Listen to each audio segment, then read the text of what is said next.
मुंबईमध्ये गँगवॉर फोफवलं होतं, गँगवॉर माहिती ना. म्हणजे रेल्वे स्टेशनवरती पण गोळ्या घातल्या जायच्या, कोणी कोणाला पण दिवसा कधी बातमी यायची, आज ह्याला उडवलास, त्याला उडवलास, त्याला उडवलास, ह्याला उडवला. आणि आपल्या युती सरकारने ते गँगवॉर मोडून काढलं होतं. आता दुर्दैव असं दिसतंय या सरकारमध्येच गँगवॉर सुरू झाले. एक मिंदेची गँग, एक भाजपची गँग, तिसरी गँग अजून दिसायची ना, पण ती आहे.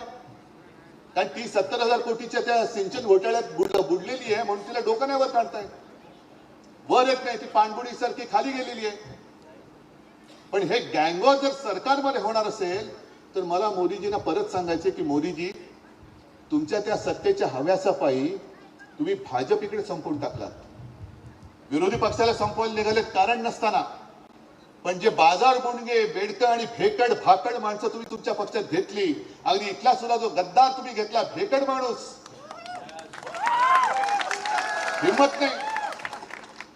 या भेकडांना घेऊन, भेकडांची फौज घेऊन तुम्ही माझ्या निष्ठावंतांच्या फौजेवरती चाल करून येताय. आणि तुमचा पक्ष शिल्लक राहिलाय कुठे?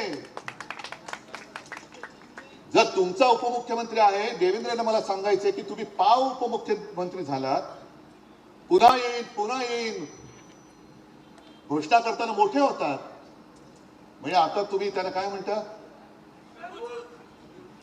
मी नाही म्हणत. म्हणजे घोषणा करताना काय होते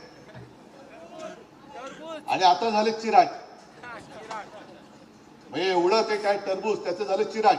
तरी तुम्हाला काय पटत नाही, तरी तुम्ही अजूनही धंदे करताय फोडाफोडीचे. अहो, रात्र जागून मी आजारी असताना मी जेव्हा काही हालचाल करू